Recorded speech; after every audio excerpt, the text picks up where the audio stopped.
Hi, Rachel. Hi, everybody. Welcome to Thursday and What's for Dinner. Rachel, I wanted to ask, I want you to look at me closely and see what's different about me today. Maybe your hair is shorter? I'm 60. Oh my gosh.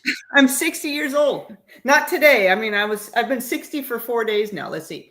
I said 60 Friday, Saturday, Sunday, Monday, Tuesday, Wednesday. I mean, almost a week. Almost a week to 60. Gosh, happy birthday. Thank you. We are 10 years apart. We are like, I turned the big 50, you're the big 60 this year. Yeah, I know. High five, lady. How's it feel? Yeah, good. I feel great. I feel alive. Yeah, thank you. Thank you. Yes. And I want to introduce Sadie. Sadie's a fourth-year medical student at Western University, right? Mm-hmm. Yes, in Lebanon, the DO school. If I had to do it over again, I would go through DO school. I've already said that. Yeah, and then functional medicine. Okay. Mm-hmm. Yeah. But anyway, Sadie, tell us a little bit about yourself. Where are you from? What are you doing here?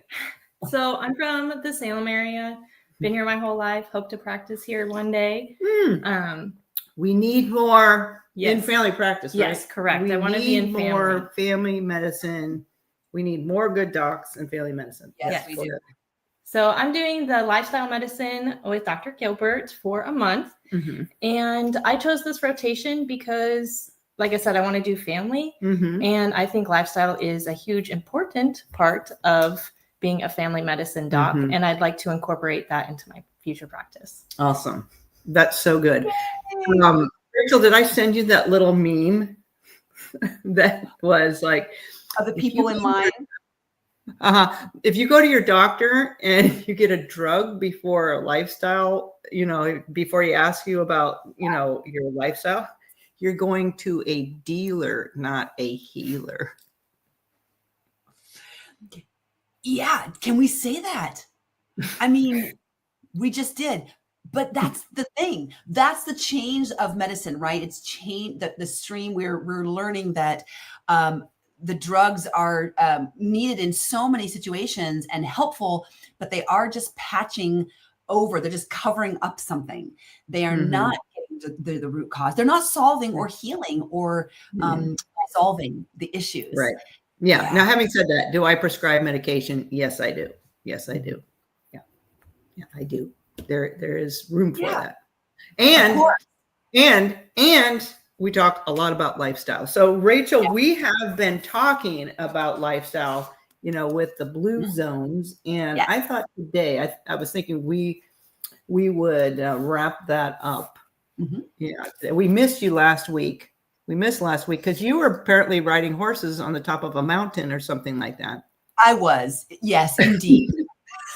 I was living lifestyle on the top of a mountain on horseback. It was fabulous. That's wonderful. Yeah, that's wonderful. Okay, well, remind us about the blue zones. Tell us all about what blue zones are. Yes. So if you're coming to us on this is your first episode with us. We just finished a 9-part series on the blue zones and what they call the Power 9. The Power 9 are the 9 common traits, lifestyle habits, behaviors that they notice and recognize from studying the blue zones. And the blue zones are 5 different areas across the world where people tend to live longer and better. They're living upwards of 100 years and plus, mostly disease-free, if not totally disease and chronic disease-free. And they're functional, right? They have a high quality of life. They're actively engaged in their lifestyle. So what are the things that they're doing? So they found 9 that seem to be really common among all 5 areas that they're all engaging in. And so we've been exploring week by week all 9 of these areas.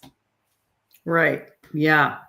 Yeah. And you know what? That's so interesting. They continue. We're going to summarize those, but just yesterday I was listening to one of my favorite docs in this lifestyle space, and he was sharing that that they're still studying these groups, and for example, they're doing like the microbiome, and you might know this, but this was news to me. There are 4 different bacteria that are common in people who live 100 plus. And so that was very interesting. I can't rattle off those names. I wrote them down, but I don't have them memorized. But I was like, isn't that interesting that that another commonality is the healthy microbiome and then specific bacteria within that healthy microbiome. Right. And some of these strains of the healthy microbiome are becoming extinct. We're not finding them in the general population. And so, there's question of, can we get them back? And that's, of course, where fecal transplant questions come into place, right? And how do we reintroduce these bugs? You can reintroduce them, but then you have to nurture them like a plant. You can get a plant, but you have to nurture it or it will die. Yeah. And so it's cultivate it. Yeah. You got to cultivate it. And so that's, it's exciting science. It's exciting to know that there really is so much more going on than, what on the outside, what it appears. It's not just how many calories you eat, as we all know. Right. That's so true. Yeah. Yeah. So let's talk through, just briefly summarize these 9 different lifestyle habits that these different people have. And I think they broke them into like 4 different kind of subcategories, I think, right? So movement was one of them. That's and right. Maybe that was in and of itself, right? It was its own category. His own category. And move naturally was the main point of that. So these people aren't going to gyms. They're not spending, spending a lot of money on exercise equipment or, fancy memberships or clubs or things and that's okay. There's nothing wrong with that. But these people aren't they're moving naturally in their day. Yes. They're finding ways to move continually throughout their day. They're not sedentary. So not only are they doing things like gardening and walking uphill to their friend's house and walking across, down the street to the grocery store, but they're not sitting for long periods of time. They really are quite active. And the way I think about, our culture, I don't have a market in walking distance to my house, so I can't do a lot of the natural things that they can do. So I supplement with a gym, right? I think of membership or workout videos as in the same way that if I was iron deficient, I would take a supplement. I supplement with going to the gym. This is the way. Very good. Right? And I walk though. Walking is available to most people outside, but not always. So again, what can you do naturally that you enjoy and that will be part of your day? And what do you need to supplement because your natural day doesn't involve movement? Right. And I'm going to add to that, what can you flip the switch on in your brain that maybe you called a chore, in your past life that you can actually see as, this is helpful, useful, purposeful movement that's naturally. So for example, once upon a time, I hated raking leaves and mowing the lawn. You know what? I love raking leaves and mowing the lawn now. I just love it. Because I'm outside, I'm breathing fresh air, I am moving my body, I'm doing something productive. So so I had to flip the switch on that in my brain. I had to think differently about it. I'm not calling it chore anymore. Chores are no fun. This is something that I get to do in a way I get to move my body. So love it. Perspective change. Perspective change. Yeah. What's the next thing that we talked about, Rachel? So the next category is having the right outlook. So that's the category, and this has to do with up here, like the inner world. And there were two lifestyle habits. One was to live with purpose and meaning, and the second was downshifting, slowing down. Right. Yeah. Pump the brakes. Yeah, because we're in this go, kind of world, this pop-up world, this short, give me a meme, give me a blurb, give me a TikTok, this just, and it is kind of heightens our cortisol, and we need to figure out how to like it said, downshift, how to re-engage our parasympathetic nervous system. Yeah, our bodies we weren't really created for this pace that we're living. We have not adapted to, this is not how we were designed. And so, and we're paying as a culture, as a world, but as individuals, we're paying the price. Just look around, just look at your own life. In what way are you paying the price with your mental health, your well-being, your level of stress, your level of engagement with the people you love? How is it taking a toll on that? Right. Exactly. So, yeah. So purposely putting in some time of slowing down, especially around eating, I'm going to say, you know, and then living into your purpose, into your values, because when we live inconsistent, when we have these values and then we're living this crazy way over here, and that can just really create more stress and cortisol and just a mismatch. Turmoil. Internal turmoil. That's right. Yeah. All right. And then the next category was eating wisely. Eating wisely. And this is a big, this has three. So eating wisely is a big piece of it. And they talk about three things. One, the 80% rule. So the Japanese call it harahachibu, which is the idea that you eat to 80%. They start their meal out with a little bit of a prayer and a meditation of, I'm going to eat to be at 80% with the intention of not overeating. Yeah. And then there's plant slant. So all of these 5 areas have a strong plant forward diet. They really are filling their place with all the plants. And then wine at 5, which was a fun conversation we had. But really to emphasize, it's not that you need to have wine at 5 or that you should, because people live to 100 without wine. But those that are drinking wine at 5, they're slowing down. They're drinking it from a space of the parasympathetic. So not because they need a glass of wine or it's the only way to de-stress. It's because they're enjoying it over an hour or two with dinner, with friends, in a mind space that is positive.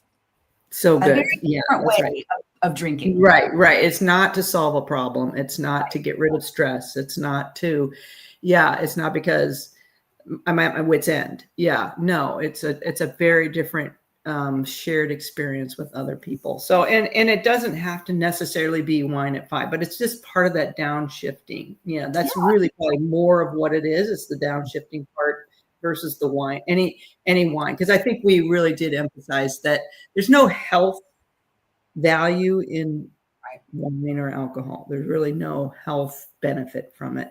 Right. But there is health benefit from slowing down and connecting with others. Yeah.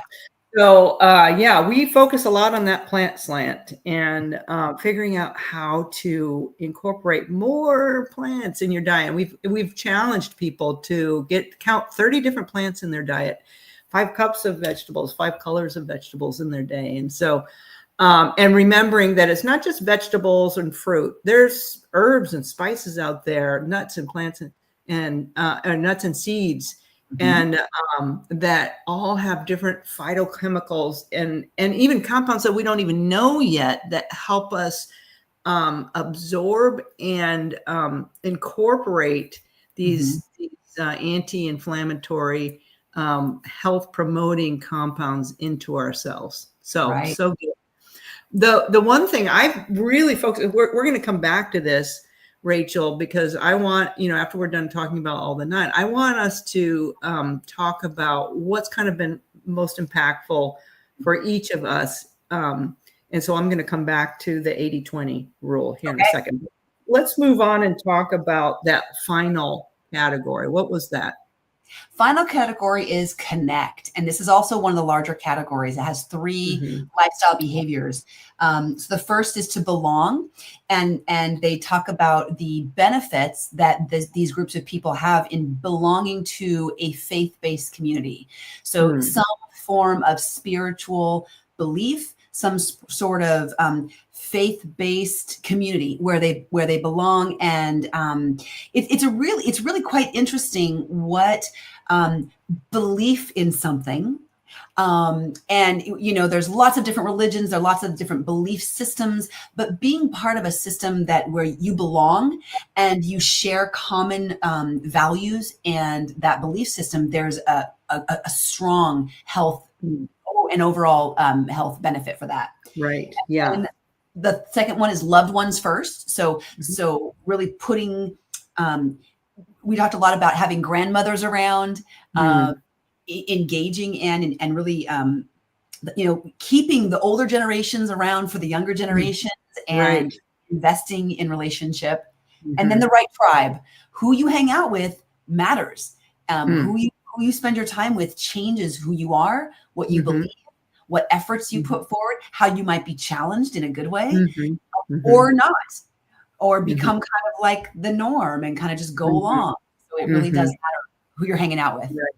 It really matters. Yeah, it really matters. And we talked a little bit about, how if you're making a major shift in some of these lifestyle, in your habits and in your lifestyle, that sometimes your friends change. Yeah. Sometimes your friends change. Yeah.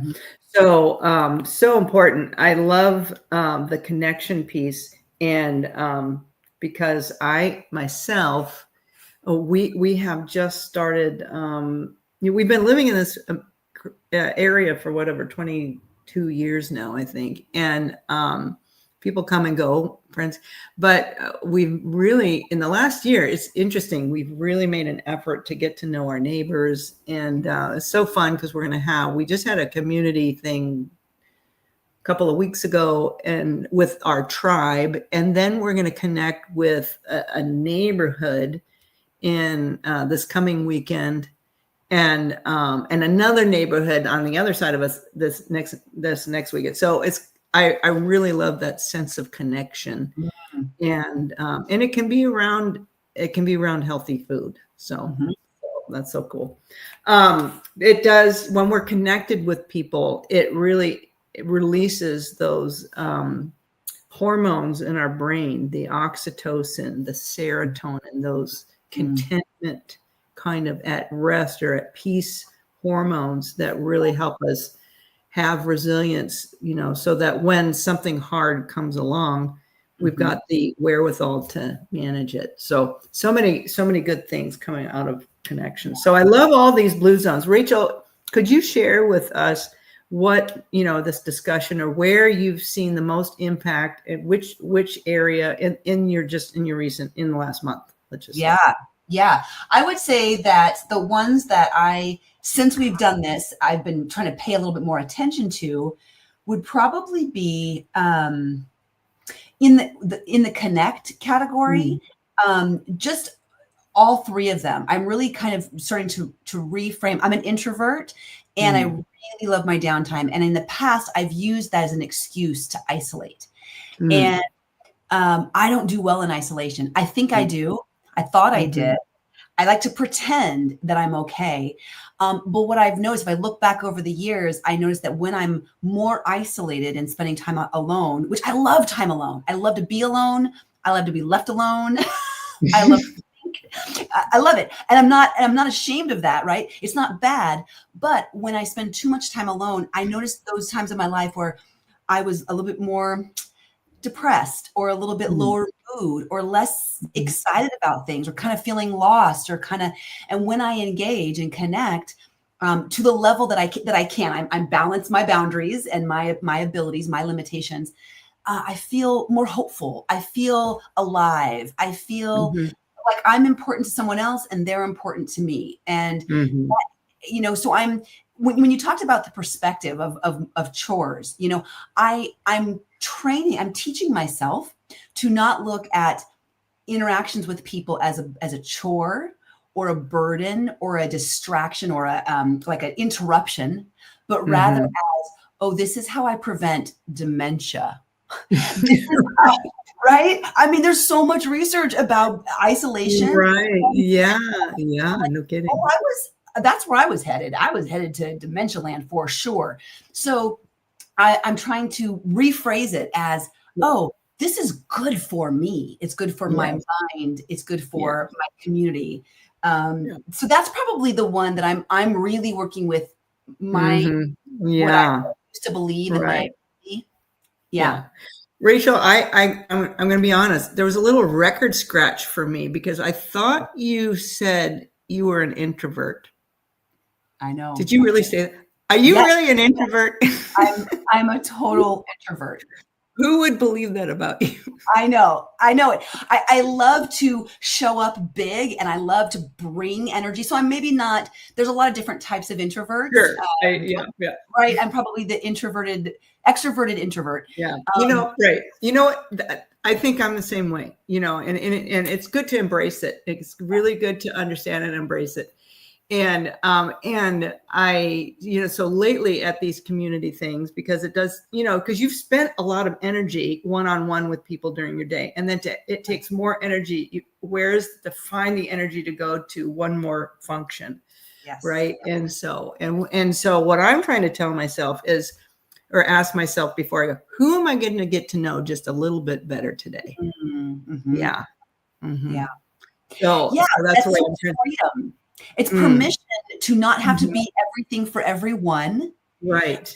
And you don't have to meet the energy of the entire room. You have the permission to find the one person. It's a great tool actually for the holidays. Who's one person I'm going to invest in and I can bring a little bit of myself to? That's going to be, it's probably going to be a way more better interaction than trying to be everything for everyone. Right. Yeah. So good. Yeah. So thanks for sharing that. How about you? So I have been really working on the 80-20. Yeah. The 80-20, because, in my mind, I guess, I tell myself I need this amount of protein and, that sort of thing. But you know what? Maybe I don't need all that all the time. Maybe I do, maybe I don't. Yeah. But unless I stop and ask myself the question, pay attention, breathe, put my fork down, I won't know. So I don't want to just assume, that this is what I need. So I serve myself this portion and this is what I need. And so I've been really paying more attention to that. And it's kind of interesting because, wow, I do get full before I finish the food on my plate sometimes. And what I've noticed is that sometimes I'm really sad about that. Yes.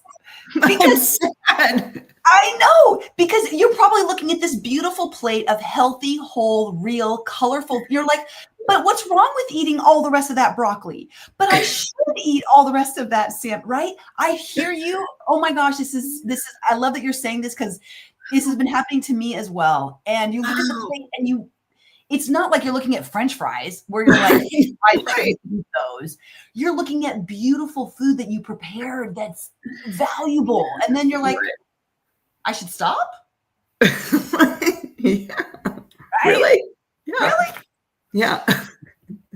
So that's been really interesting to me. And so the next step then for that is to be curious about, what, okay, why is my face downcast? And not pick at myself, but just to say, is there anything else there that I can learn about myself that would be helpful in this health journey? Yeah. What am I afraid of? I love that question. Yeah. What am I afraid of? Yeah. What exactly. am I worried that will happen? Yeah. What does it mean about me if I leave food on my plate? Or what does it say about me if I don't need that much food? So all those real good questions, staying in the place of curiosity, not condemnation. Yes, because we all come to that place. Honestly, it's based on culture, it's based on upbringing, it's based on a belief system, it's habit, right? Sometimes it's just plain simple habits. Your brain knows how many times you want to spoon something to your mouth, and when you do it 8 times instead of 12, your brain's like, no, keep going. You got to go to 12. It's 12 times. Sometimes it's literally just habit. But I so appreciate you bringing the word curiosity because, man, we do so much better and we change so much easier and we enjoy life so much better when we approach ourselves and each other actually with curiosity. And, I'm glad Yeah, because when you start doing it with yourself, you're going to find it easier to do it with other people. Right? 100%. Yep. Yeah. Yeah. So good. All right, Rachel. Well, tell us after. Tell us what's for dinner. What's for dinner? So, my husband made up. I know you have the recipe. We've done this before with our clients and your patients. But the I call it the white sauce. It's like an Alfredo, but it's made with tofu and cashews, and so we have some of that made up. Some of that sauce. Nutritional yeast. Isn't there a nutritional yeast in there? Not in the white one. Oh, not in the white sauce. Okay. Not in the white one. It's like onion. It's everything is white in it. So it stays everything white. Pure white. Yeah. And so we're gonna make up. I don't have any zucchini still. This is how I feel about that.